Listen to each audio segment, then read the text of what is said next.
What's going on, guys? Joel Greene here, and I have a very special guest. As many of you know, I've been involved in real estate for many, many years, and like every other business in the industry, the real estate business has been greatly affected. So my guest on today is going to give us a little background about what he is doing to help out. But before we get to that, Doug, welcome in. Tell us a little bit about your company and what you and your wife have been doing in the community. Hey, Joel, thanks for having me. Well, yeah, as you know, I'm with Attractive Home Photography, and we are a premier real estate photography company here in the Inland Empire with a very large footprint that goes from Apple Valley to Corona.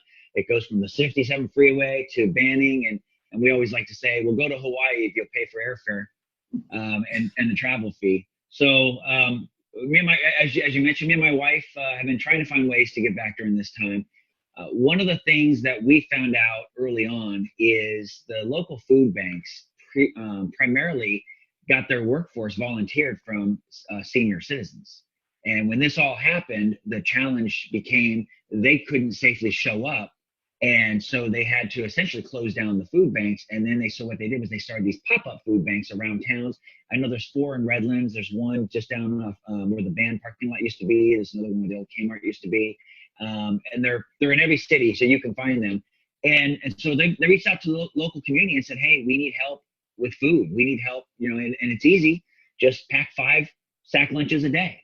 And you pack up the sack lunches. They ask, it's stuff that can be enough and not need to be refrigerated. So maybe some peanut butter and jelly sandwiches, an apple, some protein bars, something they could have for lunch, maybe a little leftover for dinner. And so we've been doing that as much as we can. Obviously getting supplies is always a challenge. But it's a very small thing that we it feels almost not worth mentioning. That's why I'd rather just mention it in the context of if you're looking to help out, you're looking to support, it's a great cause. And it's not only is it local, it's 0 administrative cost. Every sandwich you make goes directly into the hands of someone who needs it.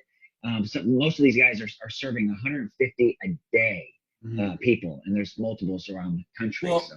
Doug, I'm gonna put a challenge up on you right away. Don't say it's nothing or it's not really much help, because as you know, man, right now every little thing we do is a massive amount of help. So thank you for what you guys are doing, and thank you for bringing more awareness, because I'm sure just you saying that, people didn't realize that things like that are going on, and that there's a need for more people to give in that manner as well. So thank you so much. Thank you guys for what you're doing. Tell me, what are you doing to help out real estate agents? Again, I say, for those of you that don't know, I mean, I've been involved in real estate for about 23 years myself, and I've got lots of friends, lots of colleagues that are in the business, and boy, times are different right now. So what are you doing to kind of help them out? So the first challenge we're trying to help with our clients is we've identified that there's some confusion in the marketplace because, and the word that is being used everywhere is virtual tour. And everyone is talking about virtual tours. The CAR is talking about virtual tours. NAR is talking about virtual tours. Your local associations are talking about virtual tours. The problem is there's a lot of different things that people might mean when they say virtual tours. And the example I'm using is, let's say your client comes to you and says, hey, I want you to sell my house, but only if you do a virtual tour. And you're like, oh yeah, my photographer does virtual tours. I got you. And then you go to your photographer, you say, hey, Doug, I need a virtual tour. And I'm like, oh yeah, we do virtual tours free with every job. We always have. So yeah, of course you're going to get your virtual tour. Then we deliver the pictures and they say, hey, where's my video? And I said, well, you didn't ask for a video. This is why I said virtual tour. And I go, oh, well, our virtual tour is the property website that your video goes into. And they go, okay, well, I need that video. So then we take a day extra. We get the video put together for them. They go to their client, and the client says, hey, where's my 3D tour? And it goes, well, you didn't ask for a 3D tour. You asked for a virtual tour, and that's the video. And he says, no, I need the 360 because I want that immersive experience. And the answer is everyone's right. And that's where the confusion is. And so I'm doing a training tomorrow morning at 10 a.m. If my virtual background is showing properly, you should be able to see it right here. For the information, just go to my Facebook page, Attractive Home Photography, and we have an event set up, and you can mark you're going, and you can find the password and all the things. Just click the button, it takes you right in. So the primary focus of this training was to simply help people understand the different ways that virtual tours can be expressed, and then how to use those resources to maximize. What I'm saying is maximize all your virtual tools in your virtual toolbox in today's new kind of way of doing things. And as I went through the rabbit hole, I then, I added to the training. And so I added on, okay, so now you have a virtual tour. How do you promote it? How do you use social media? And so I added that piece. And everything I'm doing in this training is I've already taken a couple of agents who are admittedly not tech savvy. They're challenged with copy paste. Sure. And the feedback I got was, wow, I can totally use this tomorrow. And they're like, well, and can you send me a copy of this? I'm like, oh yeah. So anyone who emails me after the training, who goes to the training, can get a copy, and then they can have a screenshot that shows exactly, here's the button, here's an arrow saying you push that button and it takes you to the next page, here's a screenshot. So I'm taking people through the whole process of what the tools are, how to use them, how to make sure that you're staying MLS compliant with your branded and unbranded tour. If you're going on Redfin, where do those tours show up? If you're on the MLS, where do those tours show up? If you're on the dreaded Z word, where do those tools show up? And then, Yeah, go ahead. To cut you off, man. I just want to step in here real quick and just say that for those of you that are like, well, why is this all necessary? I mean, look, if you're selling a home right now or thinking to sell your home, you want the agent that you're working with to have the best tools absolutely possible, because right now is a very unique time for showing with a shelter in place and 6 feet apart. And so you want the agent you're working with to have the absolute best tools possible. And of course, that's what you're providing. You're trying to help those agents out there on the best possible way in the best, technology to get it correct. Am I saying it right? Absolutely. And, here's a good example. So if you say a 3D tour, you might be talking about a Matterport, you may be talking about a off-brand, or you may be talking about a Zillow 3D. So there's confusion. Even within that spectrum, there's confusion. So one of the things I'm going to take my agents through is understanding what's the value proposition of a Zillow 3D home versus the value proposition of a Matterport. I mean, the reality is that the Zillow is going to have built-in distribution. It's going to reach out to that 90% of the people who start their journey on Zillow. It's going to give you a search bump. So it does a lot of things built in that helps you sell a house, and it's the least expensive option. Whereas the Matterport has this really cool dollhouse, and that dollhouse has a wow moment. And if you're trying to impress a seller, you have $1 million listing and you're trying to impress the seller, you're pulling out all the stops. It looks like you hired a company to render their house. You get the wow moment for a couple $100 versus but we believe so strongly that Zillow is important because of its distribution, that when people buy a Matterport from us, they still get the Zillow. So Nice. So as a company, we know that sometimes agents don't know what they need versus what they want. And so we try to build in. So we've always done free virtual tours because agents who didn't know what they were still get the benefit of them when they bought with us. We've always done the Zillow walkthrough because agents who didn't like Zillow still got the search bump from using them with us, and they didn't have to pay for it. So we try to make our agents stand out from the crowd as much as we can. Oh, go ahead. I was going to say, I got to see on your page, your Facebook page, those the dollhouse tours. Those are pretty wickedly cool, man. They really are. They really are. Yeah. And so what happens is, in that moment when it opens up, it's like, wow. Yeah. And that's what the value of those are. And for some properties, it's worth paying for that moment. And some properties it's not. And so we kind of help navigate those waters for our clients.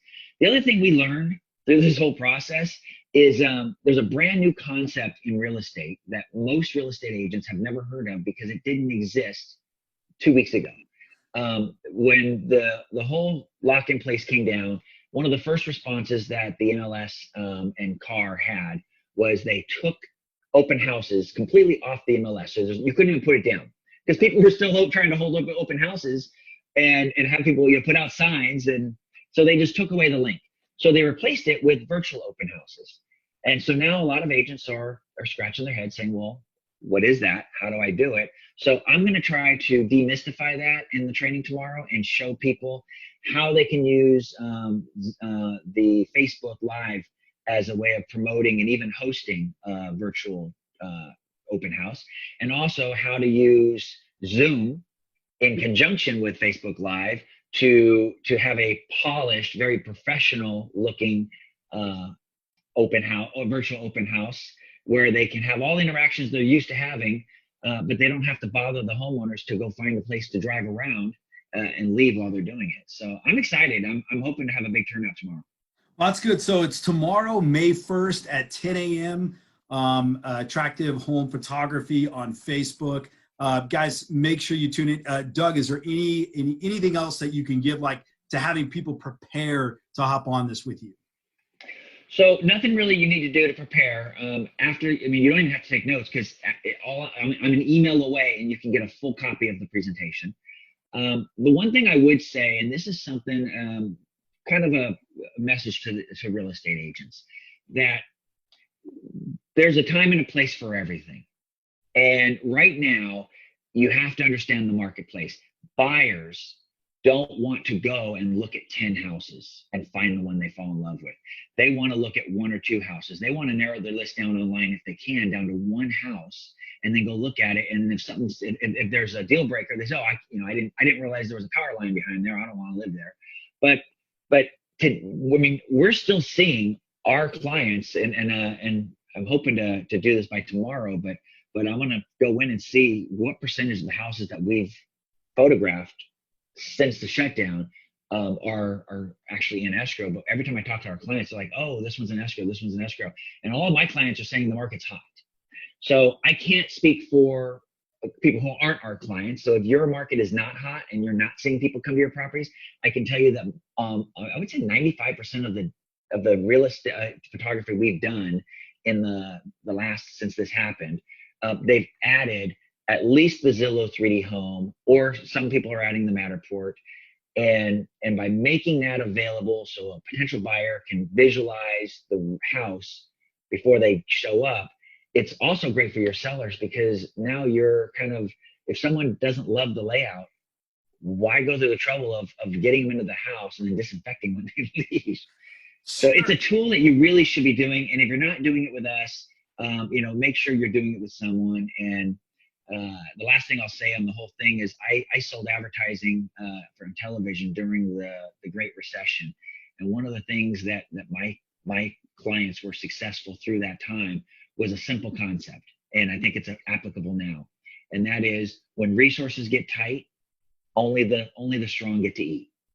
So take a really good look in the mirror, look at your tools, look at your marketing, look at everything you're doing, and ask yourself, if a certain percentage of real estate agents are going to struggle to be successful during this time, what am I doing to make sure that I'm going to be one of the ones that rises during this time, not one of the ones that can't get through?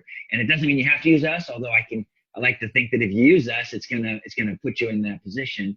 But make sure you're using someone. I mean, the day of being able to get by with self-made shots, it might come back, but it's not today.